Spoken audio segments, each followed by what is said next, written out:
بے شک آپ اس شخص کو ڈر سنائیں من اتبع ذکر، جو نصیحت کو مانے، وخشی الرحمن بالغیب، اور بن دیکھے رب کو مانے۔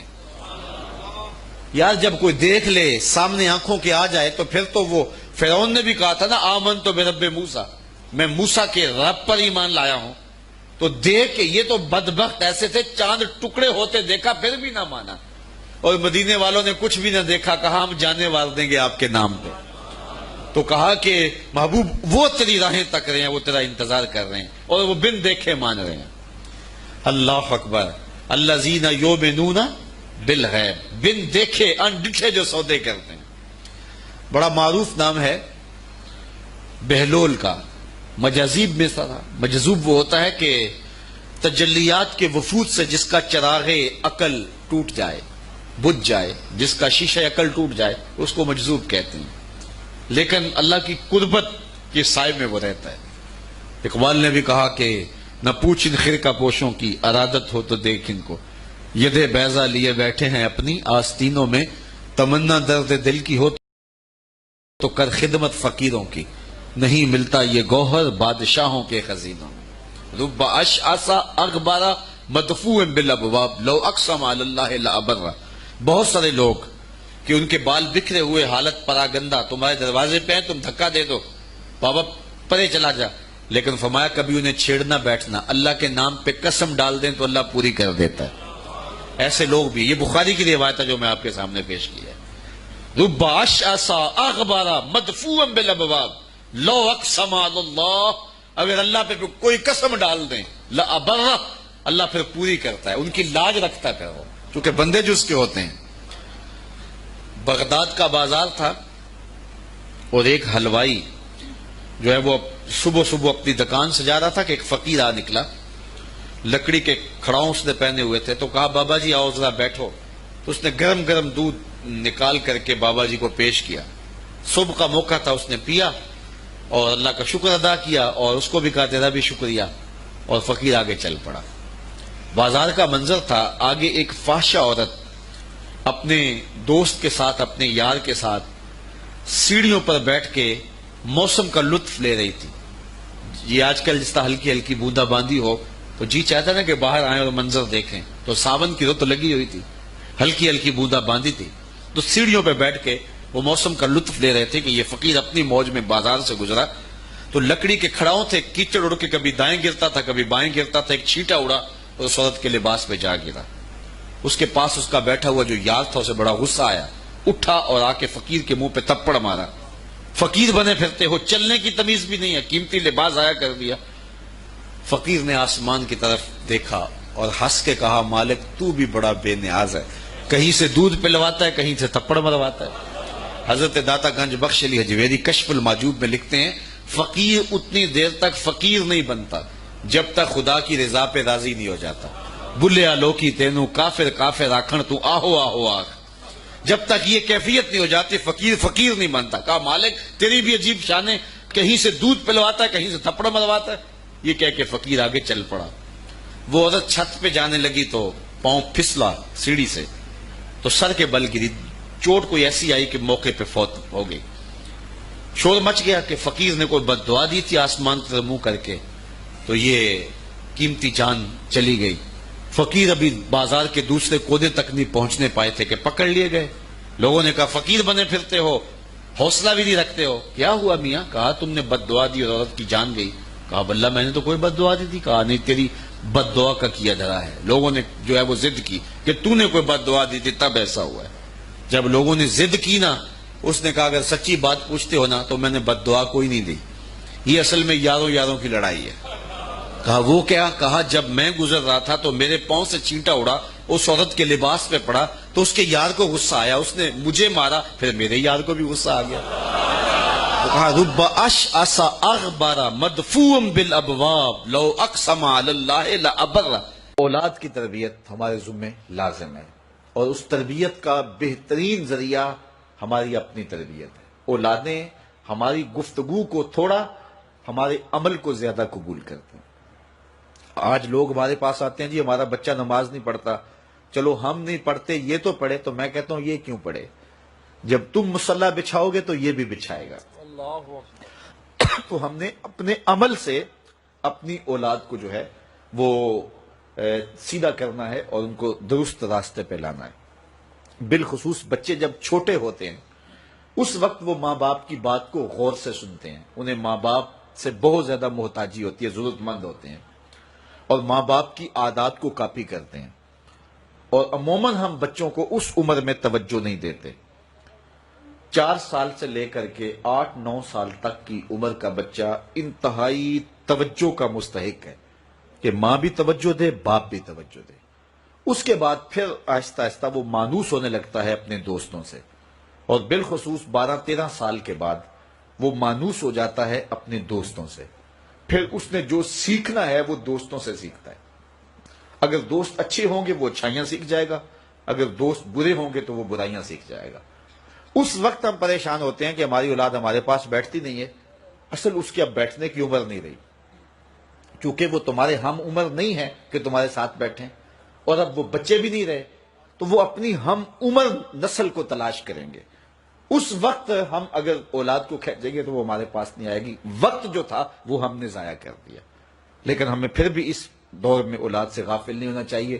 ہمیں ایک تو کوشش کرنی چاہیے کہ اچھے لوگوں کی دوستی ان بچوں کے ساتھ جو ہے وہ پیدا کرنے کی کوشش کریں۔ المرء علی دین خلیلہ فلینظر احدکم من یخالل، رسول اللہ صلی اللہ علیہ وسلم نے ارشاد فرمایا ہر شخص اپنے دوست کے دین پہ ہوتا ہے، تو جب وہ دوستی لگانے لگے تو دیکھے کہ وہ دوستی کس سے لگا رہا ہے۔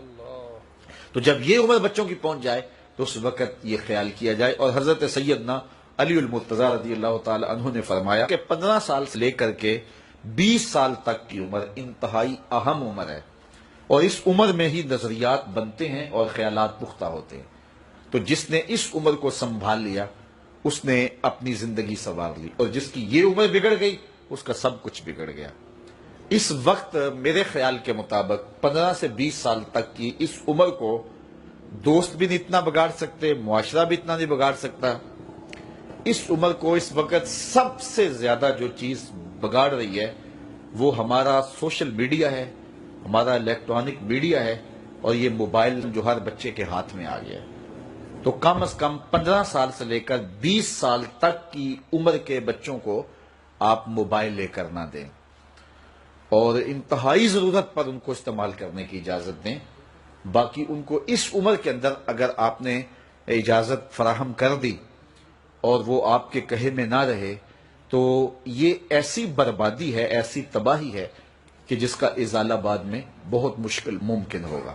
اس لیے اس وقت سب سے زیادہ ہمیں جو چیز نقصان پہنچا رہی ہے، ہماری معاشرت کو جو چیز کھوکھلا کر رہی ہے وہ یہ چیز ہے۔ یہ میں کل کی ایک رپورٹ پڑھ رہا تھا انڈیا کی، کہ انڈیا کا جو معاشرہ ہے اس میں جو نوجوان ہیں وہ بالکل اس میڈیا کی وجہ سے برباد ہو گئے، اور پاکستان میں بھی اس کے اثرات جو ہیں وہ بہت سارے ہیں۔ لیکن یہاں اب بھی کوئی شرم و حیا موجود ہے، لیکن اگر ہم نے اپنی نسل کے آگے بند نہ باندھا تو یہ میڈیا مغرب کی جانب سے ہماری معاشرتوں کو تباہ کرنے کے لیے ایک ہتھیار کے طور پہ استعمال کیا جا رہا ہے، اور ہماری نسل بڑی تیزی کے ساتھ جو ہے اس کا شکار ہو رہی ہے، اور گھر لٹ رہے ہیں، شرم و حیا وہ جو ہے وہ اس کا جنازہ نکل رہا ہے۔ تو اس حوالے سے والدین کو خصوصی توجہ دینے کی ضرورت ہے۔ پھر ہاتھ ملیں گے تو پھر جو ہے وہ اس کا کوئی علاج نہیں ہوگا۔ لکھا ہے وہ ہمیں مل کے رہے گا۔ شیخ سعدی شیرازی فرماتے ہیں یہ کبھی نہیں ہوتا کہ مقدر کا لکھا نہ ملے، ہمارے اوپر صرف کوشش کرنا ہے۔ انہوں نے بڑی خوبصورت مثال دی کہ ایک بندہ جا رہا تھا جنگل میں تو اس نے دیکھا کہ ایک لومڑی ہے جس کے پاؤں بھی کٹے ہیں، ہاتھ بھی کٹے ہوئے۔ تو اس نے کہا مالک تو اس کو کیسے رزق دیتا ہوگا؟ تو وہ ایک درخت پہ چڑھ کے بیٹھ گیا۔ ایک شیر آیا، اس نے شکار کیا اور کچھ کھایا اور باقی بس خوردہ چھوڑ کے چلا گیا۔ یہ رینگتی ہوئی آگے بڑھی اور وہ جو بچہ کھچا تھا اس نے وہ کھا لیا۔ تو اس کا بڑا یقین کامل ہو گیا، اس نے کہا کہ مالک تو کتنا کریم ہے، اس کو بھی رزق دیتا ہے۔ ایک غار میں جا کے بیٹھ گیا، جب وہ بے دست و پا لومڑی کو رزق دیتا ہے انہیں تو پھر انسان ایک پہر گزرا، 2 پہر گزرے تو حاطف سے آواز آئی میرے بندے میں تجھے بھی دوں گا لیکن شیر بن لومڑی نہ بن، شیر بن لومڑی نہ بن، کہ خود بھی کھا اور اوروں کو بھی کھلا۔ تو قسمت کا ہے جو مل کے رہتا ہے، اب کوئی شیر بن کے لے لے یا لومڑی بن کے لے لے، حرام ذریعہ اختیار کر لے یا حلال ذریعہ اختیار کر لے، اب یہ ہمیں اس نے اختیار دیا ہے۔ فَلَنُحْيِيَنَّهُ حَيَاتًا طَيِّبَةً، اللہ فرماتا ہے کہ جو میرا ہو جائے پھر میں ستھری زندگی دے دیتا ہوں، میں پاکیزہ زندگی دے دیتا ہوں، میں نورانی زندگی عطا کر دیتا ہوں۔ تو یقیناً جو اس کے ہو جائیں پھر اللہ اس کا ہو جاتا ہے۔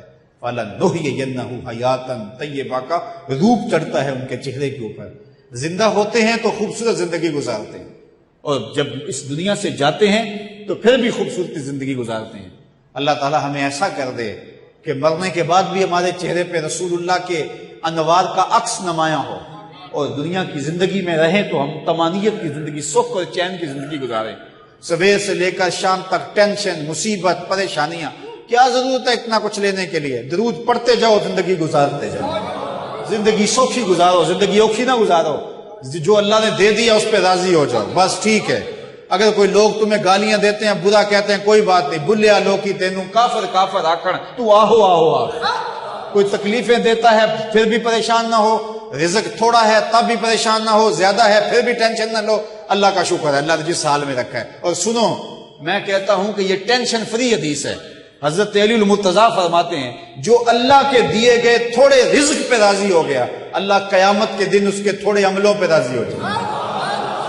جو اللہ کے دیے تھوڑے رزق پہ راضی ہو گیا، اللہ قیامت کے دن اس کے تھوڑے عملوں پہ راضی ہو گیا۔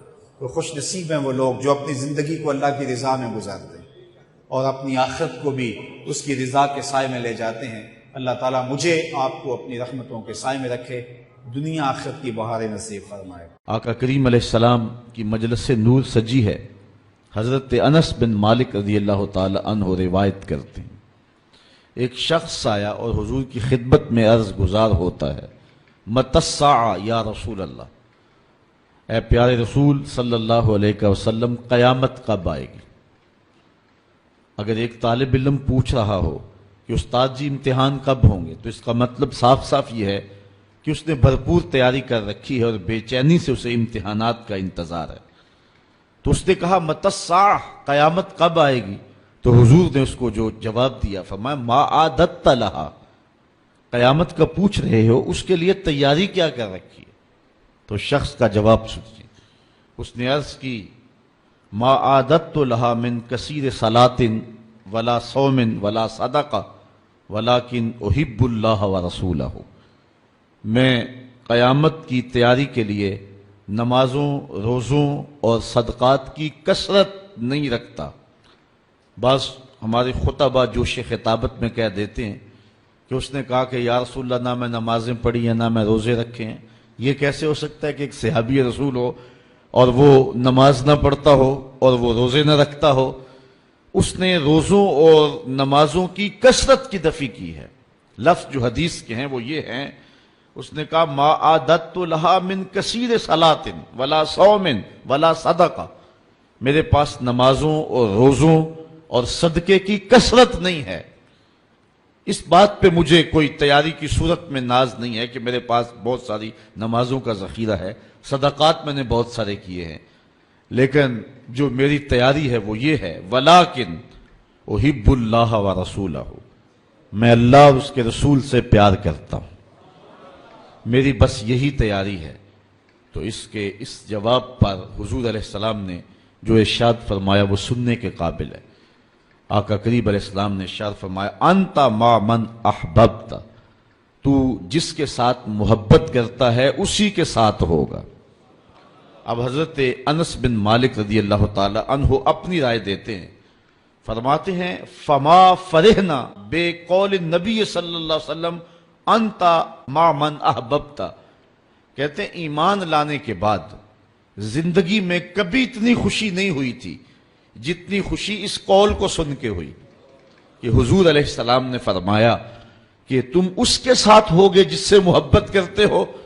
تو حضرت انس رضی اللہ تعالی عنہ مزید فرماتے ہیں انا احب النبی و ابا بکر و عمر و ارجو ان اکون بحبی ایاہم وَإِن لَمْ آمَلْ بِمِثْلِ آمَالِهِمْ، کہتے ہیں میں اللہ کے رسول سے پیار کرتا ہوں، میں حضرت ابو بکر سے پیار کرتا ہوں، میں حضرت عمر سے پیار کرتا ہوں، اور ان کی محبت کی وجہ سے میری خوش نصیبی کہ میں ان لوگوں کے ساتھ ہوں گا۔ اگرچہ میرے اعمال ان کے اعمال جیسے نہیں ہیں، لیکن حضور کا یہ فرمان تو جس سے پیار کرتا ہے اس کے ساتھ ہوگا۔